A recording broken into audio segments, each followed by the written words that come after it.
Hey, everybody. Welcome to the Church of God Network podcast. Got a different format today, a little bit of a pre-recorded intro. Hopefully, it will make the introductions a little smoother. The guests won't have to listen to me drone on and on in the beginning. Hopefully, it's better for you all. And honestly, it's because I also forget almost every time to tell you all to please subscribe to the YouTube channel, subscribe to the podcast on audio format, like the episodes, comment if you feel inclined. Positive comments, constructive criticism. It could be negative. Just don't be nasty about it, obviously. All those things help the podcast perform well, get in front of more people. Tell a friend about the podcast if you haven't. There's, of course, plenty of folks that don't know about it. We want to get as many voices and inputs into this conversation and into the community building process as we can. So, with that, our episode today is going to be with Rolfe Jones, who is a good friend of mine. He lives in Southern California and attends with the West Coast Church of God. And like me, he is a second generation Christian. His father is a longtime pastor in the UK, Robin Jones. Some of you might know him. And we wanted to do a follow-up episode to the one we did with Dan Apartian on the differences between first and second generation Christians. So there are obviously differences in what that process looks like, but today we wanted to focus on the commonalities, those things that you, regardless of how you came into the church, whether you were born into a family that was in it or not, certain things are inescapable in the conversion process. And two of those things are failure and struggle, post-baptism. I think culturally we have a skewed view of the way we should be and the way life should be after baptism. But we want to talk about that today. We want to be real with each other about the struggles and about what we've gone through in our lives. And we hope this podcast episode does it. So without further ado, enjoy the podcast. Well, thank you very much, Daniel, for having me on your program, your podcast, videocast. It is a series that I very much enjoyed keeping up with and watching, probably because of some of my personal interest and experience with the fellowship, as I like to see it, the shared understanding that we have that goes back many decades now. Been associated pretty much all of my life with our shared understanding.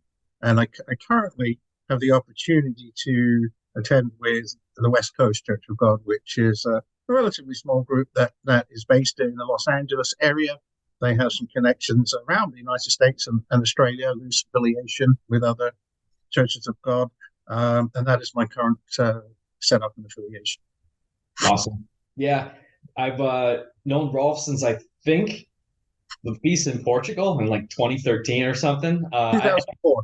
2004. Right, 2013, man, that's not far enough back. I was in college then.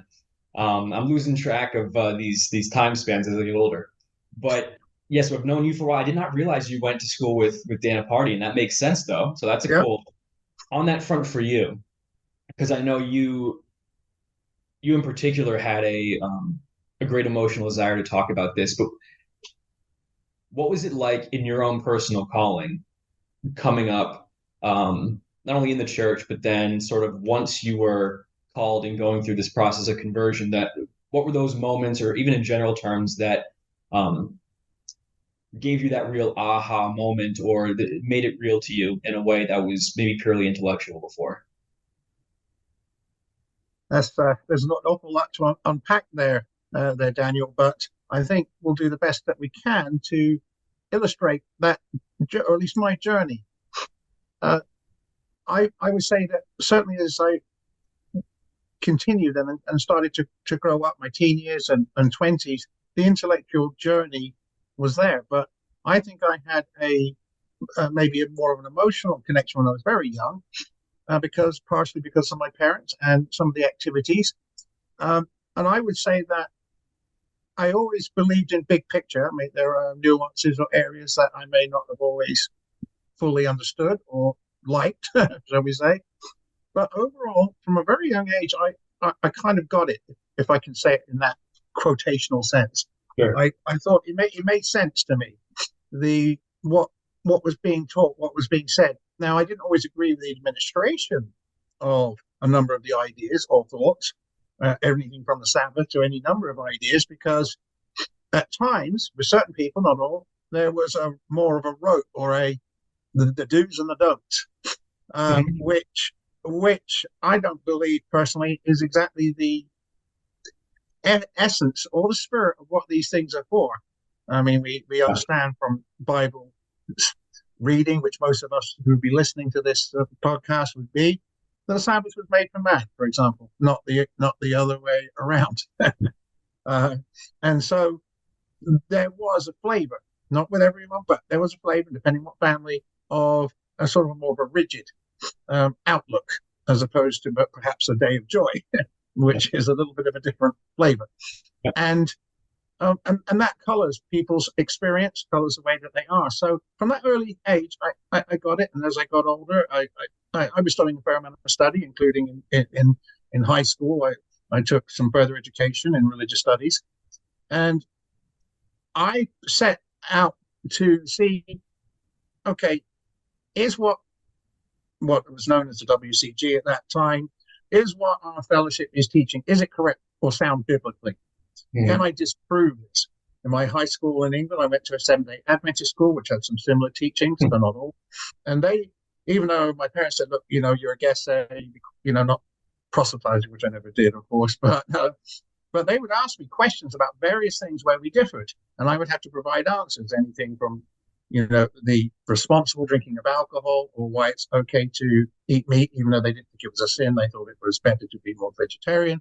And there's a number of they don't observe the holy days as we would. So there were these different areas that came up, very respectful conversations and discussions. But I was having to prove to myself at a really young age, is it correct or right? But biblically, that doesn't mean you're converted fully, but is what you're hearing from maybe someone else, whatever religion that is that, are they right, or are you right? Or maybe there's middle ground, maybe there's learning, but there's this continual emphasis on adding and proving.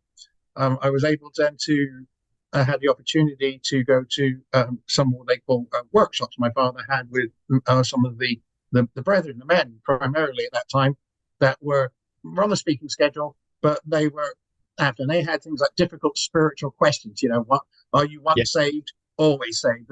And I had in the back of my Bible always what I call purple passages of things where I was learning, and I thought, well, I'm pretty good. I'm really getting up there. I know the answers to these questions. Yeah. Probably a little ahead of myself in that, but and then went to ambassador to continue that knowledge and education. But my journey was one of, I cannot find, as far as I could tell, and even now, any other organization or group that's actually, if you're going to believe in both testaments, the first and the second Mhm. testament, that is more accurate than the fellowship stamp of what we understood. I've never found a group that actually, as accurately as they can, has understood it. There are sometimes nuances of doctrine or nuances of understanding that maybe a different group has a little better understanding, and I think we should embrace that. But as a whole, they had it, and I've never, until this day, have not been able to disprove that. So that sort of brings us quickly to the current where we are right now. And I think that again it echoes my experience. I was baptized at 18. Dan Apartian also similar thing, right? Like it's this intellectual thing, usually colored with not a small degree even of arrogance or self confidence. In terms of, well, I know these things, I'm doing pretty well. Maybe your early conversion is characterized by intellectual sparring or debate or something like that. Um, Yes, and I think that the reason we're talking about all this is not only to just flesh out the conversation that we had on the podcast with Dana Party and show different perspectives, but to yes, talk about um, a secondary aspect of conversion that is unavoidable and very much the same as first yes, generation Christians. That's the core of it, and that is as much as the your childhood or the coming to the knowledge and understanding is different the way because you grew up amongst an understanding. There's a commonality to what conversion is that transcends the circumstance you grew up in, and so yes, as listeners and viewers can already hear, you and Dan and myself have similar in terms of that incremental intellectual growth, sort of understanding the mechanics at a young age. But uh, the two things that I think, I don't know if they're the most damaging thing in the Church of God, but I do know it's a pretty big driver in terms of young people leaving or discouragement setting in later in life, is that there is this almost karma-like belief in the Church of God that because you knew the truth from a young age and quote did all the right things, which in and of itself is a little absurd, but Yes. um, that you shouldn't struggle as much, or there won't be as many trials, Yes. or you won't fail as much. And I think that's a real discouraging thing for people to encounter once they do, because we've presented a false narrative of what conversion actually entails. And I think that's the really the core of what you and I want to address, Um, because I learned it the hard way. I think to maybe add to your point, there was an expectation by many um, that you would be better than other people of your Mhm. similar age because of that. That's what I would add to what you said. Yeah. Not that it would be quite so difficult, but you would be better, and you should be, because you've had, um, and this didn't just come from peers of the family. This often came from the highest echelons of ambassador. I heard it from the pulpit. You know, you should know better. You should be better. You should this. And while there is an element, even you could use scriptural things. Timothy knew things from his birth. These things. The reality is that no matter who you are, where you started, it doesn't mean you necessarily are better. you depending on how your genetics and your mind and how your experiences connect, it will have a great uh, impact on how you actually do something. And even if you believe it to be correct, let's say you believe whatever it is to be correct, the actual doing, the actual putting it into action, walking the walk, as they would say, can be quite a different experience, and may take a number of years to get to that.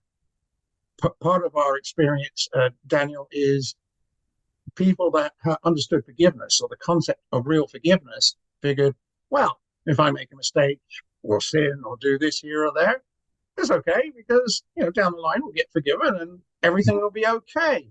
Now that may be true in a way, but it's not. It's a half truth, because what you're doing right now is really good or the right thing, and you're excusing your present behavior for a future absolution, which is I know something I struggled with. I thought, well, I'll get forgiven maybe later, but right now I'm going to do whatever it is. I'll do this, and it's a trap door in a way, because while you may be forgiven, as all people can and are by God, as they repent, the you pay penalties for making poor decisions now, and God doesn't take away all of your penalties.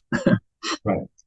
And we don't stop making those poor decisions because, like you said, we bring all kinds of baggage with us into conversion. And then another thing too, which I think is a little unique to folks who grew up in the fellowship in the church, is that many of us, not all, but many people, including myself, make the commitment to baptism young. And so, Yes. I mean, you can experience a lot by 18 in terms of life can be rough, but many of us don't experience a sufficient amount. Like we haven't lived enough life, our brains aren't fully developed. There are just all kinds of things that haven't hit us, whether they be challenges, temptations, life circumstances. And to your point, which you referenced earlier, this idea about, unfortunately, maybe a lot of folks in the church have come to see the way of life as simply a list of do's and don'ts.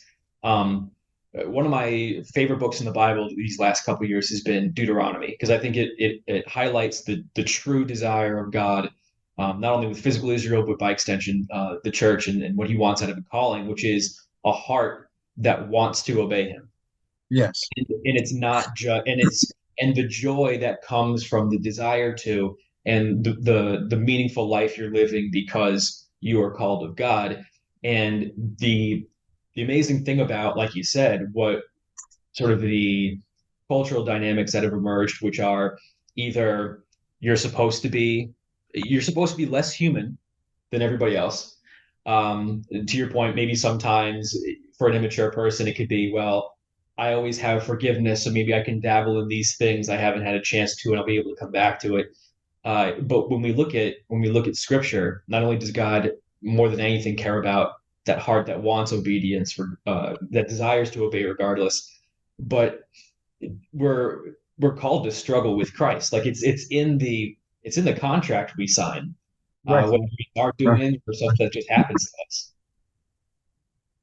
Yes, well, you're really on track here, I think, Daniel, with the situation and our conversion, just like anybody's conversion in our fellowship, going back through history, is a long process. Mhm. Your understanding may come quickly at times. Sometimes it takes longer, but the actual true conversion, the connection of the Spirit of God and connecting with us to start creating a different being. Every single one of us has our own personalities from genetics and our experiences. But what's happening then is God's is then connecting with that, with His Spirit, and you're creating a new entity. Now that may start at whatever time that is. In my age, I was almost 22, and I thought, things were going to go great on the front end, but and they did in some ways, but in many ways they didn't, and much of my own fault. But eventually, by the time you die and ready for the next my time of change that the book of Job talks about, you have really become a new entity. You have become a new being. You are not the same person that you grew up with, whether it was in the church, out of the church, however you came to things. You are a new creation, a different being, and that takes time. And God gives us enough time if we are open to Him and His way to do that. That's Yeah, what this life is about. and that comes from trial and struggle and failure. In terms of Yes. it's not just of course it's a transformation, but it's a death. It's a death of the self, and it's not just the death that happens symbolically at baptism. It's a continual process, um, Yes. and it's the whole too, because as Dan mentioned in our episode with him, he lost his wife at a young age. That's a trial that we're not immune to. There are some people in the Church of God who tend to have again, like, well, if you're doing the right things, bad things won't happen to you, which is it's not scriptural. So you have those things where we're called to the same sort of time and chance trauma occurrences that everyone else is. But then there's also, like you mentioned, we have the product of either bad decisions or just uninformed decisions, or decisions we make early on in our life that we're immature. Sometimes that can be, a lot of friends who are divorced in the church or have rough relationships within their families, whether parental or with their own kids. We had an episode about pornography addiction on the podcast with someone who Yeah. had studied that in graduate school, and that's common in the world. It is common in the church. Yes. And all these things have consequences, have long-term consequences, and they're not evidence that you're not converted. They're evidence that you're going through conversion. The fight against it is what conversion is. Uh, Once again, I think we're on the same page. I would agree with you there. I would not prefer, but prefer, and thought that many that are second generation or third or fourth, depending on where they are in that cycle, which is quite wonderful, really. If there are third and fourth Yeah. and more, is that while the Spirit, we're told, is with that child, even if one parent is converted, I think that the pressure from the evil one, pressure from society, is even greater on those individuals, because I believe they're under a tremendous amount of pressure. The whole world is, and we don't always see all of these things on all the time. But I think that it's even greater on those that have more understanding, because Satan doesn't want this organization or people associated with it to succeed in any way. So they put even greater pressure, and some of that pressure is from an incorrect approach and the thought that, well, you should be doing better, or you should be like this or that. They sometimes have standards that they don't have for themselves. Well, that's not very good that you have a standard for somebody else, it's not wrong to adjudicate the standard and say, okay, this is where it is. Otherwise, we'd have no courts or no laws or Right. at all. So we're not trying to get rid of standards, but to, in a way, judge somebody else that, on the standard that you don't even have for yourself is you're on pretty shaky ground there. Right. And that's often what may not have been the thought process, but that's what was going on. Young people who are very young, maybe not fully understanding everything, not fully converted, not even baptized, are suddenly being held to a standard that other people are not, and it's a lot of pressure. And I think that also brings up, I don't know if we've discussed this on a podcast before, but um the, one of the big cited reasons for young people not staying in the church is hypocrisy. Yeah. And the thing that's it's a fascinating conversation in and of itself because there's two things, right?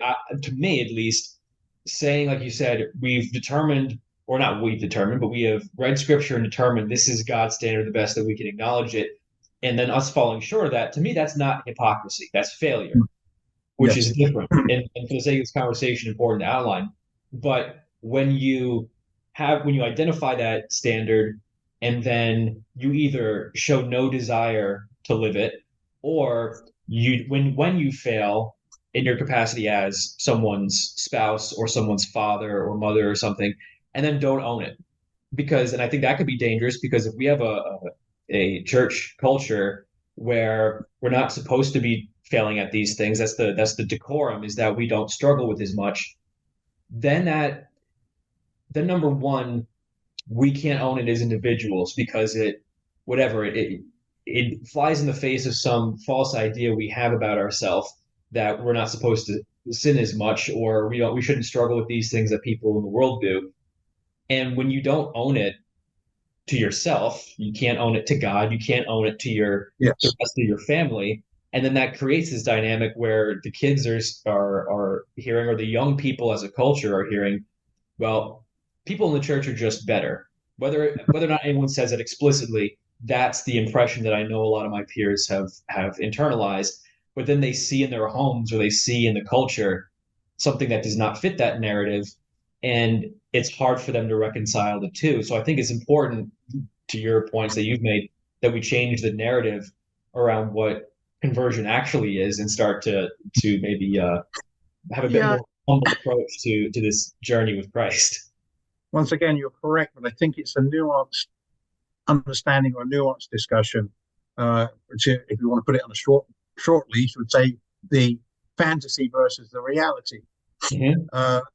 But on a longer term, it's very tricky, because parents who are not perfect do need to set a pathway standards for their children. It's God tells them to do that, even if they're not perfect, and to set things. Where we run into some problems is often we would hear things from the pulpit or from some position, and clearly what some of those people were doing, or their approach, was not correct for the congregation, or even from the Bible. So you've got several different challenges going on there, which, to your first point, is that young people, especially, they pick it up very quickly, and it's like, well, why are we having to do this, or what?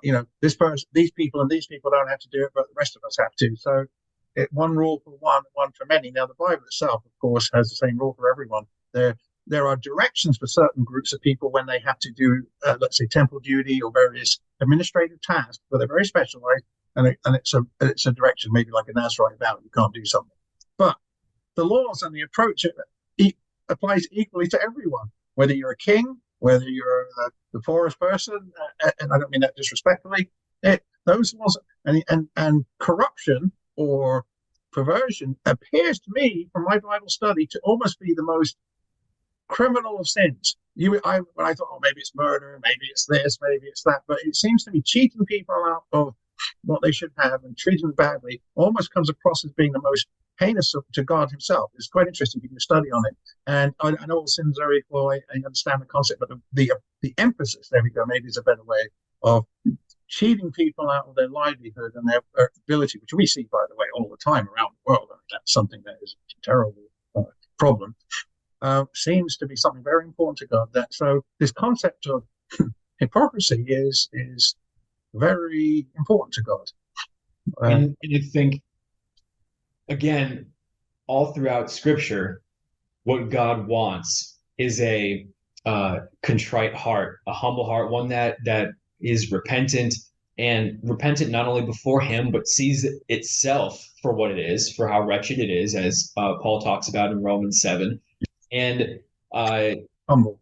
and yeah, and when you when you really internalize that we should be acting that way to others, right? Which results in giving a bit more latitude or having more empathy when you're helping someone else who's struggling, or where you're trying to repair relationships, right? Which is, the big thing that CGN is involved in, is rebuilding trust, building trust, those relationships that have maybe fallen by the wayside over the last several decades. Yes. And you look at what God says to Israel as well, and it applies to us in the church, is that God called out Israel because they were a small and weak people.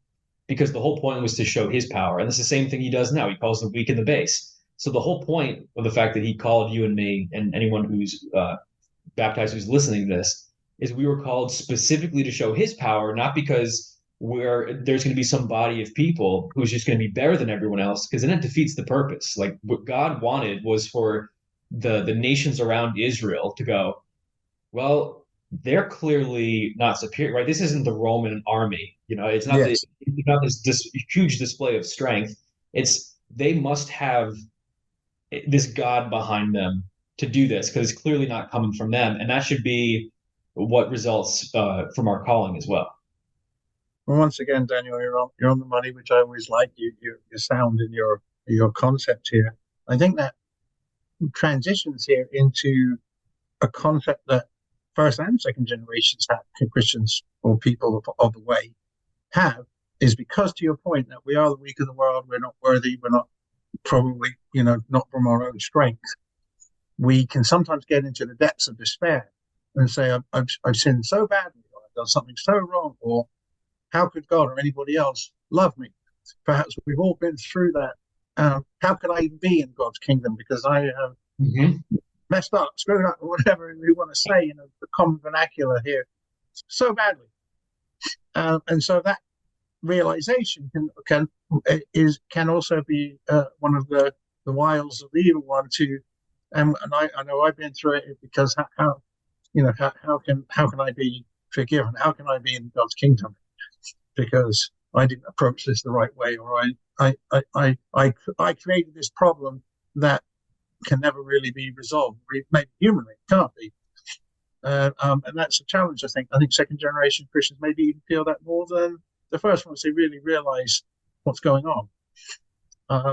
Maybe not, but it's something I know that I've struggled with in my I life. think that's a good point, because I think for again, did your folks come in from a different religion as well, or were your grandparents? Sort of. They weren't raised in the church in our fellowship. They came from totally different backgrounds. Yeah. Yeah, so when there's a pretty stark contrast when you have no exposure to this way of life, and then you come into it. It's sort of, I don't want to say easy. That's never the right term to use, but it's a different dynamic, because you come in like, I didn't even know the stuff intellectually. I knew what I know now. Okay, right, whatever. Sex before marriage or drugs or any of this stuff. Like, okay, the same way I see that the Sabbath is in there. I see that those things I shouldn't be doing either. Whereas in the church, if you grew up in it, unfortunately, there might be this.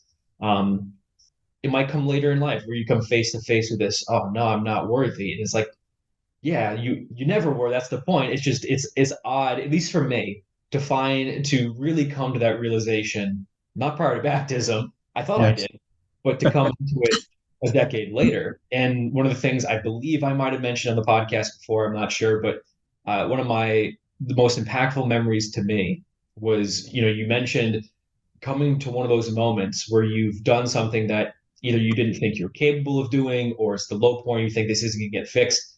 I remember going to my folks about it, and it's the lowest point, the worst thing I'd done. And I remember both my mom and my dad had the same attitude. I remember my dad said, this is what we've always talked about, man. Like, welcome to the club. And it was completely understanding in terms of like they could tell I was repentant, that I was devastated, that I recognized what had happened, but it's almost like they extended a handshake and said, "You're now an official member." Like it took you a bit to understand it, but this is it. This is what happened with David and Bathsheba. This is what I mean. Think about. I know it's trite, sort of, to bring it up because everyone does, but if we read that story and think about what David did, how many of us would be able to handle that on our psyche or look to someone in the church who we saw had done that and forgive them and go, okay, well, sometimes this happens in conversion. um, it's a hard life, but it's a beautiful life. And um, to your point, that realization is a powerful one, and like you said, might come later or might be a bit harder to internalize for someone who's grown up in it.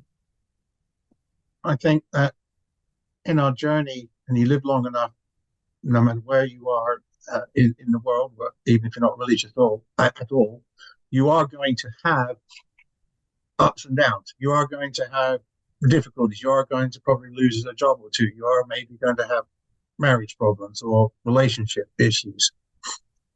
And sometimes, because of this backdrop in the church, you think, well, perhaps mine should be a bit easier. But because I've sinned so badly, I'm not maybe escaping some of those issues. The mature approach, although that's very hard to do, so I'm not pointing the finger here because it's something I have struggled with, is God, I know I'm trying, I'm overcoming, and I know you will help me get through this trial or tribulation, despite the fact that it looks very bleak, rather than saying, well, I've sinned so badly that there's no hope for me, or I'm stuck forevermore in this place, which is the go-to, which is it is a roadblock to moving forward. And I'm not saying you shouldn't cry sometimes or have heartfelt emotions and realize, sometimes there are certain things that every single day of my life, Daniel, I realize I made a mistake. Every day. It's not a day goes by without it isn't shown to me. And just because of a choice that I made. And sometimes, and God doesn't always remove all of those things from us. Now he forgives us, yes. And the spiritual life is there. But he often allows us to, in this life, learn, because otherwise, I guess the concepts, we won't actually learn the lesson very well if every time we do something that isn't good or in God's will, not my will, but his will, and we don't learn the lesson. We go back to it or we do it again.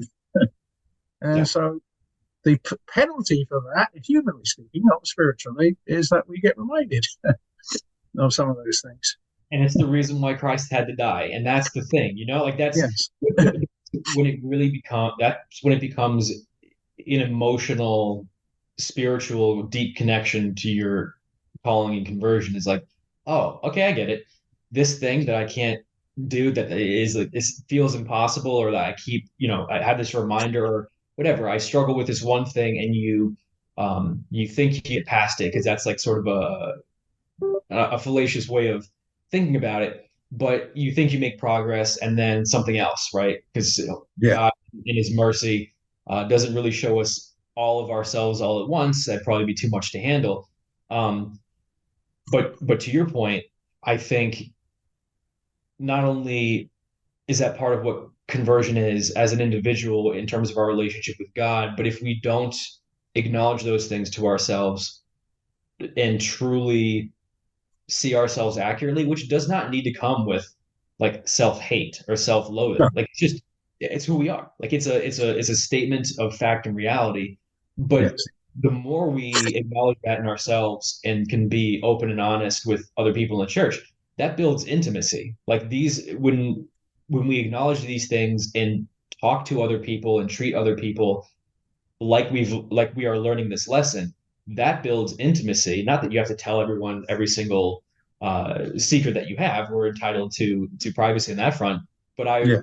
a mutual friend of ours was telling me a story about going to the feast and connecting with a handful of people he hadn't seen since Ambassador College, and they were reflecting on like 30 years. It'd been a long time since they'd seen each other, and they were sharing their struggle. They were sharing um, what had happened, the difficulties and the trials and tribulations. And they all said to each other, man, if we knew what we were getting into when we first signed up, we had done it. And it was sort of like tongue in cheek, but it was this mutual acknowledgement of how intensely difficult the human struggle is, which not only should help us in our relationships, but also should help us when we look at the world and realize they're the same as us, but without any Yeah. help from God. Like what a Or, sad state of or affairs. any place to turn to. We go back to the book of Job again. What man is born to adversity as the sparks fly upward? That's one translation of that. There is no escape from the human struggle or the human journey and its problems. The only way out of any of this, and as I got older, I've come to understand that more and more because I'm not as young as I used to be and not quite so agile and quick, is is having God overseeing your life, because just around the corner there's some problem or some challenge, and it doesn't matter sometimes how much money you have or how much you prepared or whatever. The only way out is intervention. Sometimes it's every day that we need to have that rescue plan, as I like to call it, a rescue plan daily to help us traverse the challenges that life puts before us. And take that overarching view of having perspective of that we're each one of us who's baptized and going through conversion is engaged in the most meaningful and important and exciting work that anyone in the universe has ever or can ever be involved in. and Yes, and I think when, at least for me, when I was younger, that was a bit more of an intellectual concept. Like, yeah, sure, I know that, but it's hard to really realize that. But then as you start to pursue what Paul talks about, being content in any circumstance, not only trials that come upon you due to time and chance and circumstance, but even your own issues you bring. It's like, I know no matter what happens, if I am trying, if I am not leaving the job site, as Gary Petty says often, which I think is a perfect way to frame it, as long as I'm not giving up, as long as I truly do want this and I'm going to continue to get up and try and own what I am, not only to God, but to myself and other people, then it's the most meaningful work. And it all works together yes, uh, for your own good yes. because you've been blessed to be in this circumstance that is God molding us into the likeness of His Son. Well, absolutely, there, Daniel. It's an incredible journey. You mentioned earlier when we spoke that none of us would have quite realised what the journey would be. It's a bit like marriage too. Most people that are Mhm. married don't have any clue quite how it's going to be. Um, and what we've seen in our own fellowship of understanding is a tremendous change from a fairly large, comparatively speaking, corporate style entity with quite a few activities, things going on, colleges, work outreach program, all kinds of different things, to a much looser confederation of different groups and people. And the focus has been not so much on the entity as a whole, but the individual. What what are you thinking when nobody's around the corner looking at you? What are your belief sets when there's no real pressure to, you didn't come last 2 weeks, what's happened to you? Have you committed the unpardonable sin? I mean, I'm being a little bit flamboyant in my comment here, but now is a time of individual connection and reflection. And what do I really believe? What am I going to do? What is my relationship with, as I would see it, with God? And do I did I just do it because my friends did, or someone else did it, or because my church, quote unquote, told me to do it? Or are we doing this just because it's within me? It's part of my being. It's part of my journey, and it's of my belief. Yeah, and everything now too takes just not only a little bit, sometimes a lot more effort to do in terms Yes, of what you said. Many of us, there are some groups that maybe have some size where there might be yes, activities and whatnot, but everything we do now, it's a matter of that individual relationship, either with God or like how much do you want connection with brethren. It's going to take more work yes, than that. Is yes, you're not just going to be in downstate New York no longer has 3,000 people in the church in it. yes, It's got like three congregations of 40, and yes, so it's a different dynamic. But I think to your point, it's about building an intimacy of the relationship personally with God and then personally one to another.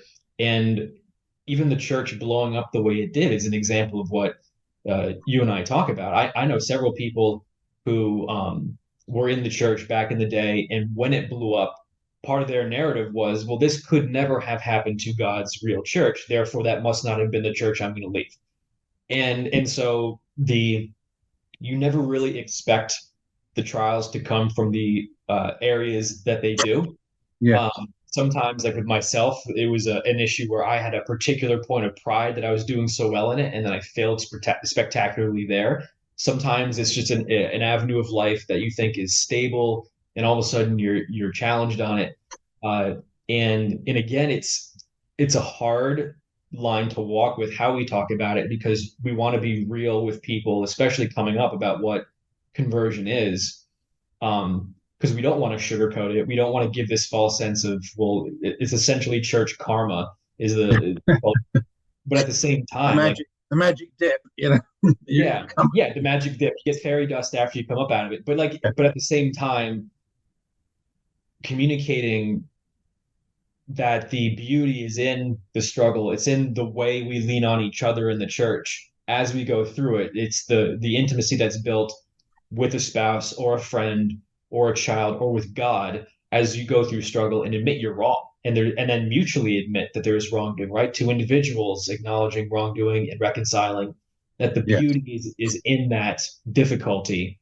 Um, and I think if we emphasize that more as a community, we'd probably be marginally healthier. And it's a day-to-day thing. Anything that is important is going to be difficult. And as Rolfe was saying, while we were getting the technology set up, if we all got it instantly, we could all die a couple of years after conversion, after baptism, and be done with it. But Rolfe, in terms of the takeaways people might have from this episode, I know for me, uh, what we're hoping to accomplish at Church of God Network by having this conversation is opening up the church culture to be more honest about what it is we struggle with, even if it is in vagaries. Just being more upfront with the fact that we do struggle and hopefully help create a more welcoming and empathetic community, one that realizes the church is a hospital for the sick, not a resort for the perfect. Yes, and that's very clear. And I think that at times in our fellowship we have just thought that there were people that were almost perfect, and why aren't you almost perfect yet? And it's a very false sense of understanding, I think, and I can see why people get there. So I'm not trying to pick on them, but none of us are close to perfection yet. We should be trying every day to improve, to get better to where we want to go. But there are no human beings, not that I know anyway, that are close to perfection. We're at different stages in our life. We have different temptations. We have different struggles. I'm older now, so some of the same temptations I had when I was younger have gone away not because I'm so righteous or so wonderful, but because I haven't got the energy for something. Yeah. Or if I do such and such, I might die, which I would like to avoid. For a little while yet. It is So funny how certain things are even just physical and biological too. Some people mellow, anger issues subside, sexual things subside as you get older. Things that just require energy maybe are a little less tempting. That's you funny. know, my father says, "Well, I sleep a lot more now, so I sin less."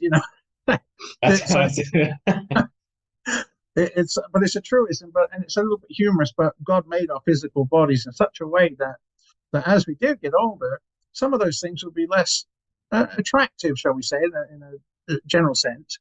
That's not always getting into the mind, but because we just haven't got the energy for it. And then comes the wisdom, because you're looking at, okay, that's not really a very smart thing to do, or it's not very good. And so it's a combination of age, wisdom, God's spirit, uh, the passage of time that allows us to come to those better conclusions. Um, and that's all part of our journey, as whether it's a first generation, whether it's a second generation, third or fourth or more, as we may have. Um, I want to, as we're edging towards the sort of closure of this, I also want to have a positive, or not that I think I was non-positive before, but a positive element. Having been provided so many insights into biblical understanding, the reason for the problems that we have in this world, the real reasons, um, to to be connected to other people that have been on a similar journey, and some of the friendships and connections, I think is wonderful. Uh, God is concerned to know what we think individually, but he also wants us to be part of a collective. He wants us to be, that will eventually cover the whole earth, as we're told. He wants us to have that brotherly, that Philadelphia spirit, that we reach out and we're kind and we're generous to other people. And that can only be achieved in this lifetime by actually having connection or community, such as the Church of God Network, for example. You can only do that is if you have those relationships, those connections, that outreach. And I do want to be very positive, because those things are to me critical. I have known some of these people over 40 or 50 years, and some of them are in different fellowships. Still my friend, still my contact. I don't think, oh, because you attend here or do this, you can't be as spiritual or righteous as me. Definitely not. And I sincerely hope they don't think the same about me as well. Uh, we have to transcend this polarization, but look at where we have bridges to join, where we can be of like mind, where we're going to be in the kingdom, because we're not all going to be in different groups, we'll all be together. Different responsibilities, yes, but not different groups. And I love that. It's a great way to end, because they the things that are beautiful about conversion are not replicable anywhere else. They're unique to conversion. And also, to get back to the original sort of point about first, second plus generation Christians, there are benefits to that too, as we talked about, like just having a language from when you're a young age to look Yes. back on, because I'm looking back on it, and there are things that maybe I heard and were intellectual until I was, I got baptized. Then I got baptized at 18, and then all of a sudden, you're 26 and you have this catastrophic failure, and all of a sudden Romans 7 goes from the most convoluted section of scripture to the most clear, obvious meaning, beautiful scripture, because you've lived it. And having that backdrop of some degree of biblical literacy, or a community of people that have maybe helped put language to certain things, or something like you talked about, having the benefit of understanding some of the high level things about what God is working out. The idea that mankind can't govern itself, right? The moment you could look out and say, of course, human history shows that, but then the moment you realize it applies to you, like, oh, I can't govern myself either. Okay. And it reinforces the heart of the gospel. And to your point, these things about the nature of the community we've been given, because it is a personal journey, but we're called to a body. And I know in my life, people, it's funny to people when I tell them I have friends in California and Arkansas and England and Sweden and Kenya, because a lot of people don't really leave their region of the world. And Yes. we have that blessing. And I think the reason why this topic is so important is because, though, especially now, as we're so divided, as you said, when you start having these very vulnerable, heartfelt conversations about your own struggle, that creates a bond with the other person that does transcend Yes. uh, the corporate boundary, or the tax exempt status boundary that we've Yes. been, or even just the regional, or whatever kind of boundary Regional you want to structure. set up. Um, when we have these conversations, for example, I went on a CGN trip, and someone and their wife came to me and opened up about his struggle with alcoholism, and how it Mhm. almost destroyed their marriage, and how she struggled with certain things. And they were completely open and wanted to talk about that, because I guess they heard one of our podcasts with Okay. Bob Usey on addiction.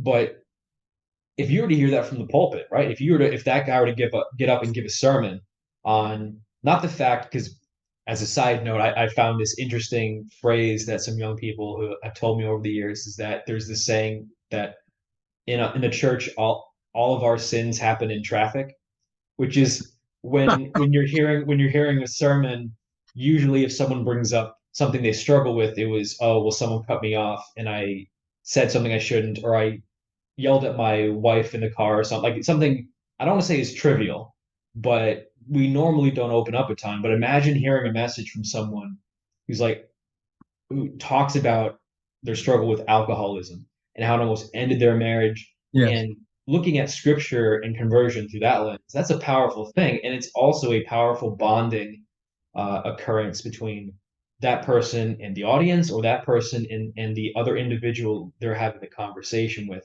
So great point, Rolf. I mean, that's these things are not just important for our conversions, but help us transcend the divisions we're currently facing as well.